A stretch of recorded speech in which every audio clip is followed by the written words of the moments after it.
చర్మ వ్యాధులతో ఎప్పుడు చికాకే. చర్మంపై తేమ ఎక్కువైనా తక్కువైనా ఇబ్బందే. చర్మం పొడిబారిపోవటం మొదలుకొని జిడ్డుగా మారడం వరకు అనేక చిక్కులు ఎదురవుతూ ఉంటాయి. ఇక సీజన్ మారినప్పుడు చర్మానికి సమస్యల బెడద మరింతగా పెరుగుతూ ఉంటుంది. అలర్జీలు, ఎగ్జిమా, తామర వంటి వ్యాధుల మూలంగా కూడా చర్మానికి సమస్యలు పెరుగుతూ ఉంటాయి. ఈ నేపథ్యంలో చర్మ వ్యాధుల్ని తగ్గించి చర్మాన్ని ఆరోగ్యంగా ఉంచే యోగాసనాలు, వాటి సాధనలో మెలకువల గురించి ఇప్పుడు తెలుసుకుందాం.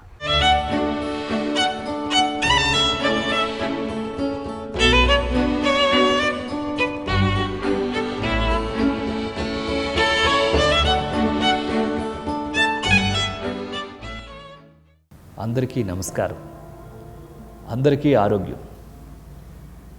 ఈరోజు కార్యక్రమంలో చర్మ సమస్యలకి, చర్మ ఆరోగ్యానికి యోగా ద్వారా ఏ విధంగా ఆరోగ్యాన్ని చేకూర్చుకోవాలి అన్న దాని విషయంగా మనం తెలుసుకోబోతున్నాం. ముఖ్యంగా చలికాలం వచ్చిందంటే చర్మం అంతా పొడిబారిపోవడం, చర్మం పగిలిపోవడం చాలా ఇబ్బందికరంగా మారుతూ ఉంటుంది.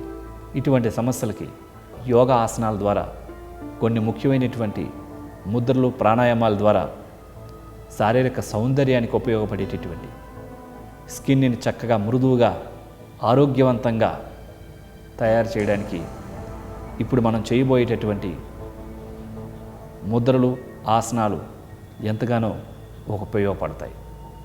అదేవిధంగా స్కిన్కి సంబంధించినటువంటి కొన్ని అలర్జీస్ తొలగించడంలో కూడా ఈ యోగా ప్రక్రియ చాలా బాగా ఉపయోగపడుతుంది. అందులో భాగంగా ఈరోజు మనం తెలుసుకోబోతున్నాం త్రికోణ ఆసనం, పృథ్వీ ముద్ర. ఈ త్రికోణ ఆసనం, పృథ్వీ ముద్ర ఏ విధంగా చేయాలో చేసి చూద్దాం. త్రికోణాసనం ఇది నిలబడి చేసేటటువంటి స్థితి నుంచి చేస్తాం. త్రికోణం, ఈ ఆసనం యొక్క చివర భంగిమలో గనక మనం గమనించినట్లయితే 3 కోణాకృతులను పోలి ఉంటుంది. కాబట్టి ఈ ఆసనాన్ని త్రికోణ ఆసనం అంటున్నారు. ఆ ఆసనం ఏ విధంగా చేయాలో చేస్తాం. ఈ త్రికోణాసనం నిలబడి చేస్తాం. పాదాలు 2 జతలో ఉంటాయి. 2 చేతులు శరీర పక్క భాగాలు తాకుతున్న విధంగా ఉంటాయి.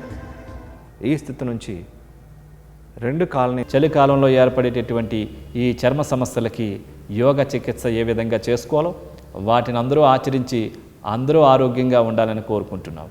నమస్కారం.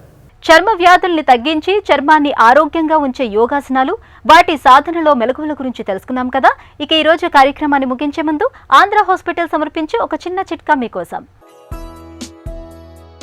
చలికాలంలో వేధించే సైనస్ బాధల నుంచి ఉపశమనం కోసం నీళ్లలో కాస్త పసుపు, వేపాకును వేసి బాగా మరిగించి ఆపై ముఖానికి ఆవిరి పట్టండి. సైనస్ బాధల నుంచి మంచి ఉపశమనం దొరుకుతుంది.